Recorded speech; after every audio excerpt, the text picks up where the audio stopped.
It's been over 3 decades since the United Nations declared play as a fundamental right of children. But do we still have a long way to go with accessible playgrounds? We're checking out a local park today in London, Ontario, to see if it's meeting the current accessibility standards. So starting right out of the gate in the parking lot where we are greeted in this park, you'll notice this parking lot has been recently repaved under the AODA guidelines. There are several accessible parking spots in this parking lot that is served by the community center and the park, as well as the local swimming pool. There also is a courtesy stall for limited mobility and caregivers only parking, which is a nice touch for this park. So let's examine the paths leading up to the park. Are all the walkways wide enough and accessible? And how about the ones leading to the bathrooms and other areas, connecting the park and getting to the areas like the carports and the parking lots, as well as other areas of the parks and eating areas? Are these areas all accessible? Let's find out. This park does do a great job at having wide enough walkways that are accessible to many users. However, there is some problems with some steep drop-offs that we can look at a little bit later. One of our options to access accessible bathrooms using this park is via this walkway right here. And you'll notice it is at quite a slant, which is not the most ideal situation for anyone using a mobility device, a stroller, or any kind of assistive equipment. Looking at those accessible pathways, in order to get to the bathroom in the Medway Community Center, which is one of the bathroom options, someone with a mobility device can either choose to go up through the park and around the top part of the Medway Community Center, or alternatively, all the way around through where I am here, around these barriers here, and up through those front sections of the stairs, which is really quite a long walk down quite a steep incline.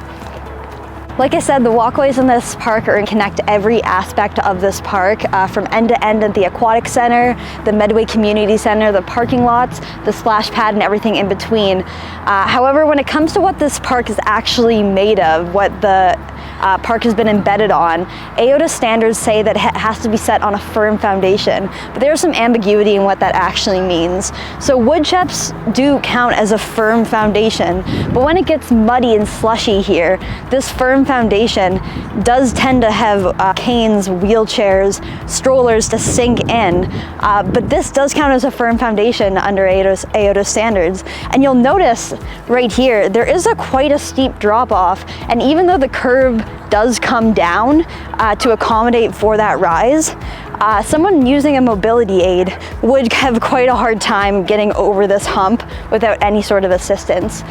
So in that aspect, you'll see at this corner and this corner right over here, it does make quite a difficult transition, unfortunately. So there is some parts of this park that there's some accessibility considerations lacking. You'll notice throughout this playground there's multiple sensory and tactile experiences for children.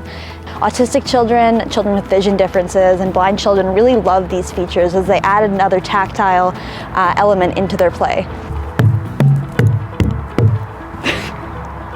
These interactive activity panels are great for children with low muscle tone as well. These often will have some sort of sound or tactile element to them where you can trace your fingers along these edges.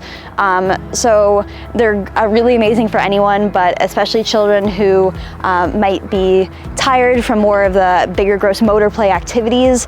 Panels and things like this are really a great thing to have in playgrounds to really stimulate another part of the imagination. And we're over here checking out the swings. There are 4 swings in total in this park.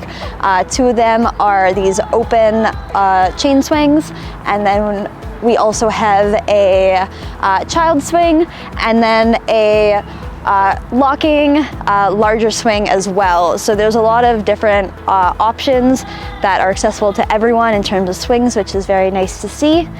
This park also includes a mobility aid friendly table, so strollers, canes, any of our friends pulling up using wheelchairs would not pull up their wheelchair just to the side of the table. There is spaces on both sides of this table to pull up and enjoy a game of checkers on the front of this table, which is a very necessary and needed touch. Another great aspect of this park is it is surrounded by this really great diverse green space where we have some hills, we have some lower parts, and if a child wants to get away from some of the louder activity going on in the playground, there is opportunity to kind of escape, go away into some of the trees and hide, make a game of tag and do some things like that. So there is different opportunities at the playground as well as away from the playground to set up an opportunity for a picnic or any of those things with the family. This park also includes a spray pad. One of the features about the spray pad that makes it quite accessible is that the surface on which it stands is fully concrete, so rolling around in any kind of accessibility aid makes it quite easy. And then also the buttons to actually turn on the spray pad are at a wheelchair level or quite an accessible level for persons of short stature and of course children. So it makes it a quite accessible experience for anyone enjoying this park. It's hard to imagine since we are here during February, but during the summer this becomes quite a hub for summer activities. Thanks for coming along. Do you think this park is accessible? And if there needs to be changes, let me know.